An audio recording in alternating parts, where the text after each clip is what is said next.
Welcome back to Bullish on Business, and I am Rose Odette, the host of Bullish on Business, and this is where we talk to creators, innovators, and fearless thinkers about what it really takes to build something extraordinary. And today we have an extraordinary person with us, and you'll notice that immediately. I'm your host, Rose Odette, an entrepreneur, author, and the first female millionaire maker. And today we're charging into the world of storytelling with a guest who knows how to bend genres and break limits. John Garavaglia. Is that right? Close enough. It's actually Garavaglia. Garavaglia, isn't that really romantic? I love that name. So, how are you doing today, John? I'm doing good. Thank you, Rose. Good to have you here. Well, John is a genre hopping powerhouse. We met a couple of weeks ago over at the Cadillac Book Festival, and he had the whole side of his room all excited because of his cool booth and some of the things you're going to learn about in a few minutes. He has reimagined Dorian Gray, that scary portrait, for modern readers. Battle battled gods in the wrath of the Titans and unleashed the chaotic brilliance of Insane Jane and orchestrated superhero team ups in Bold and the Brave. He's proof that creativity scales. And that's what I love about Bullish on Business. We have people that really scale, whether it's books, business, or any of their creative efforts. Whether it's on the page, in myth, or across the universe. On this episode, we are unpacking what it takes to turn imagination into an empire, how cross-genre storytelling mirrors the art of building a business, and why relentless creativity might just be the new superpower of the modern entrepreneur. Let me just say again, welcome. Thank you. You bet. You bet. Well, that was a true explanation of what we're going to find out about John today. So before we get started, like we do on all of our podcasts, we like to get to know who John is as a person. So, John, could you tell us a little bit about yourself? Like, where did you grow up? What makes you tick? Oh, well, I'm originally from St. Clair Shores. My father used to work for GM, and after 10 years on the job, he decided to resign and set up the 911 dispatch program in Alpena, Michigan. And my mother is self-employed. She runs J&M Nameplate, which is a trophy and engraving making business, which we are still going on strong after 40 strong years. Wow, that's amazing. What was the name of that business? Yeah, J&M Nameplate. J&M nameplate. Wow, and that's in Traverse City, right? Yeah, Traverse City. Awesome. So did you grow up in Alpena? I grew up in a small village outside of Alpena County Called called what? Hellman. Oh, I know Hillman. Yeah, yeah. Isn't there a big brick factory or something, Bessing or some kind of a factory there? Well, there is a factory there. Yeah. Right, right. I used to work over there with their hospital when I was selling electronic medical records. Well, good. Well, let's just jump in, John. So let's talk about genre and the different books you've created and how do you get your motivation to go into, let's say, the Dorian Gray genre and then the comic books. Where is your creative process and how do you come about it? Well, Dorian Gray is a very fun character, but character herself has been interpreted in many ways. With bringing Dorian to this century was very easy because we live in an age uh, where we rely mostly on technology, and we can use everyday objects such as cell phones to not only market ourselves but also influence others. Since like TikTok, Instagram, you can tell a measure of one person's worth is by how many followers and subscribers that they have. So, let's take Dorian. This is like the unofficial sequel to The Picture of Dorian Gray by Oscar Wilde. This is more centered on his descendant, who's a high school junior who lives in modern day New York. So he's handsome, he's rich, he can do whatever he wants, and no one can tell him no, but still he feels not satisfied. That's when one day he's bequeathed his great grandfather's painting, and he finds out he's from a line of monster hunters. Wow, isn't that exciting? It's so scary, and I feel so intrigued already. That's amazing, John. How'd you do that to me already? You're a good storyteller. Yeah, thank you.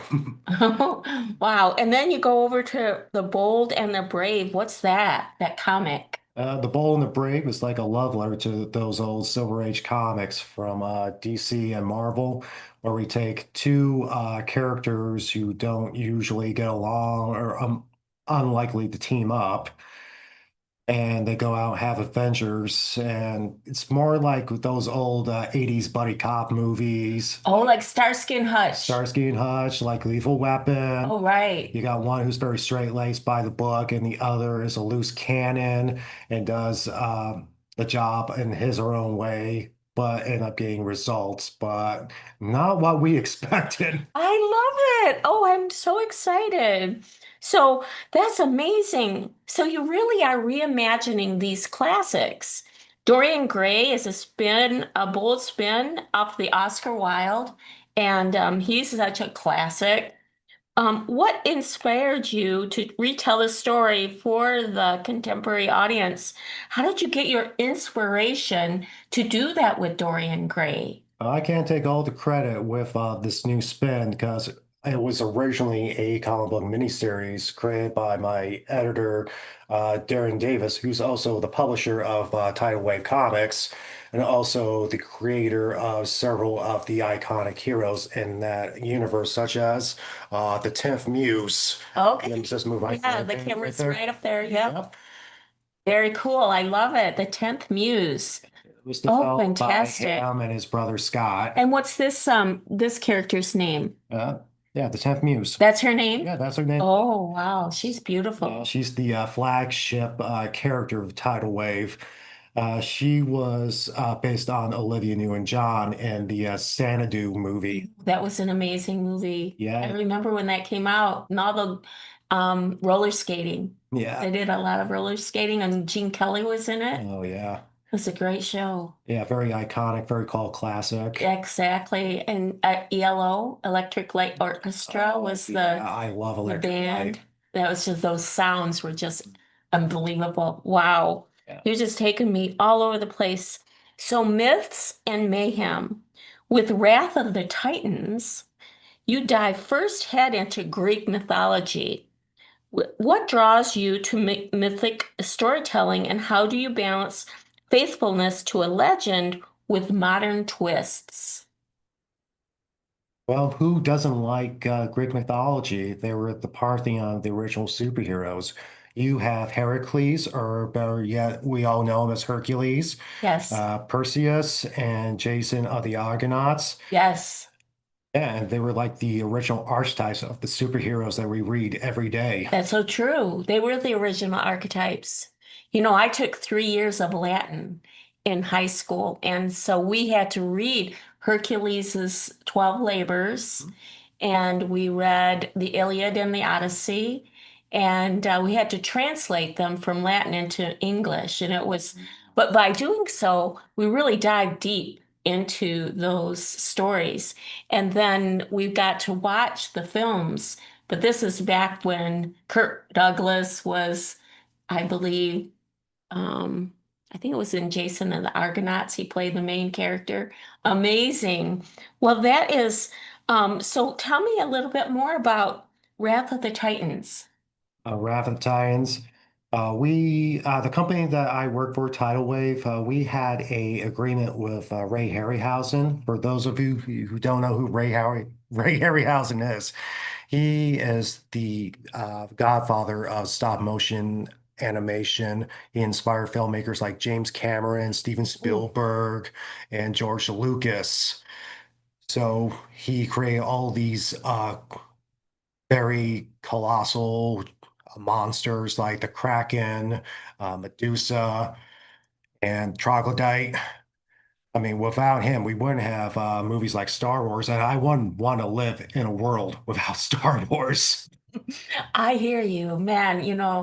That my little brother went to the theater to see that when it first came out. I think he went 99 times. Because I mean, it's such a classic. What a hero's journey. Amazing, amazing story. Awesome. You are deep. Quirky heroes. Let's talk a little about Insane Jane. Oh, here we go. Sounds like an absolute riot, full of wild energy and donuts and chaos. What was your inspiration for Jane, and what's the hardest part of writing a character with such an unpredictable humor? Well, I'd like to think of Jane Travers as the embodiment of geek culture and fandom. Because the character Jane Travers, she's like the ultimate fangirl. She loves cosplay, she collects and reads comics, and she's willing to stay like 10 or 20 minutes after a Marvel movie just to see that one little snippet of a post credit. And she decides that she wants to be her own superhero, fashions herself up a costume, and goes under the moniker of the Avenging Star. Ooh. Yeah, and she goes out and fights crime in her small town, but she does it in all the wrong ways that gets her into trouble. Well, writing with Jane, well, no, it's like people say that most writing is autobiographical. I could see some of myself in the character, how we like to escape into the realm of fantasy and wish for fulfillment. Hmm. And also, um, That's amazing. Did you name her Travers after Traverse City? that was her original name, Travers, like Jane Really? Travers. It's like Amazing. I got the assignment from my editor the moment I moved to Traverse City. It was like, hey, I moved to Traverse City, and Here, you got this I got character. this girl named Jane Travers. This is gonna be awesome. Oh, what a match. What a great match. Wow, wow, that's awesome. Well, since you brought up cosplay, let's take a minute and talk about Traverse City. You told me a moment ago that it's coming up on Halloween this month. Today is the 9th of October while we shoot this video. But there's some exciting things happening in Traverse City. We're going to stop with the questions and give John a chance to tell you what he's up to in Traverse City coming up in the next couple weeks. All right. If you would go ahead and let them know what you told me your guys are doing for Halloween and other stuff. Of course. I'm not just an author and artist, but also a member of the nonprofit cosplay group, the Cherryland Ghostbusters.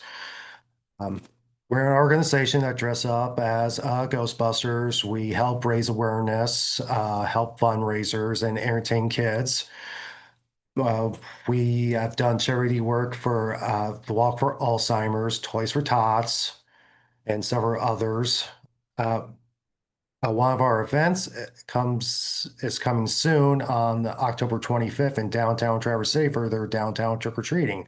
So we're all going to be set up in front of the State Theater, seeking donations and taking pictures and selfies with kids.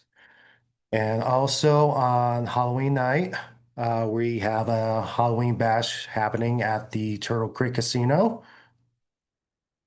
So make sure you bring your best costume and the kids, and let's make a night of it. Yeah, that sounds awesome. Well, I certainly think that I would want to go there. I think that sounds so much fun. The trick-or-treating in front of State Theater, and that's on the 25th at sort of around 4 or 5 o'clock. Yeah, it's gonna be in the morning, Oh, in the morning probably 10 on or the 25th? on the 25th. Okay, it's in the morning. Gotcha. Wonderful. We'll put that information in the show notes. So if you've missed any of the dates and you still want to find out about it, just look at the description below. Getting back to the things that you're working on and all of your amazing work that you do, I was wondering if we talk a little bit more about the Bold team, your Bold and Brave series teams, and it teams up with conflict and time travel. How do you really manage so many different characters? And then the arc of really moving from one team, and then what's most exciting about it? Oh, well, writing team books is very hard. Uh, when you're dealing with a huge cast of such diverse and talented characters, you got to make sure that every one of them has their chance to shine in a 22-page format. Let's take Victoria's Secret Service, for example. You have Brooke, the no-nonsense leader, Lark, the mistress of disguise and naive one of the group, Scarlet, the new recruit and the former jewel thief. And there's my personal favorite, Raven, who's the tech whiz and the pesky little sister to the whole group. Yeah, you just have to make sure that you can utilize them the best way as possible. With Bold and the Brave, it's just like pairing off polar opposites. Wow, that's amazing. I don't know how you do it. Good for you. I know that, but when you have such a diverse group, it really makes the storyline interesting and it keeps people engaged because you have so many different characters and how you weave it all together. That's really magic. So let's talk a little bit more about your publisher and the chemistry. You've worked extensively with both Marcosia and Tidal Wave. How do those partnerships shape your creative choices? And what does the publisher bring to the table that fuels your writing? Well, working with Tidal Wave, they gave me a lot of leeway and a lot of good advice. Every time I come up with a pitch for a new story for the series, we sat down, we talk about it, flesh it out, and I would get notes. My editor would be like, "Okay, this is good, but can you cut down on the dialogue? You're covering up Diego's art, and I like what you did here, but let's do this one." Yeah. Nice. So they give you guidance and you kind of collaborate. It's Yep. a team. As a team, Oh, it's a especially nice team. working with my artists. Oh, Uh, tell us about your artists. I mean, I couldn't ask for a better group of people in my Oh, corner, and they've been at this way longer than I have, and they really are there for some sage advice. Like I would be coming up with some thumbnails, and they would just look at it. It's like, yeah, I see what you're going for there, but why don't we just do this at a different camera angle? And it really works. wow, you're very open to feedback, which is so important. I just want to make it the best book as possible. Oh, fantastic. That's really cool. So world building, you're really building worlds in these stories, in comics and in the written word in prose. When you build worlds, whether they're mythic, fantastical, or alternate reality, do you approach it differently based on the medium? What falls away and what do you like to amplify when you're creating worlds? Well, let's see. We're working on a superhero book. No, it's very straightforward, but you gotta see the realism of the whole aspect. Like, how would this apply to real world laws and standards? Like, you just can't like go ahead and do your own thing.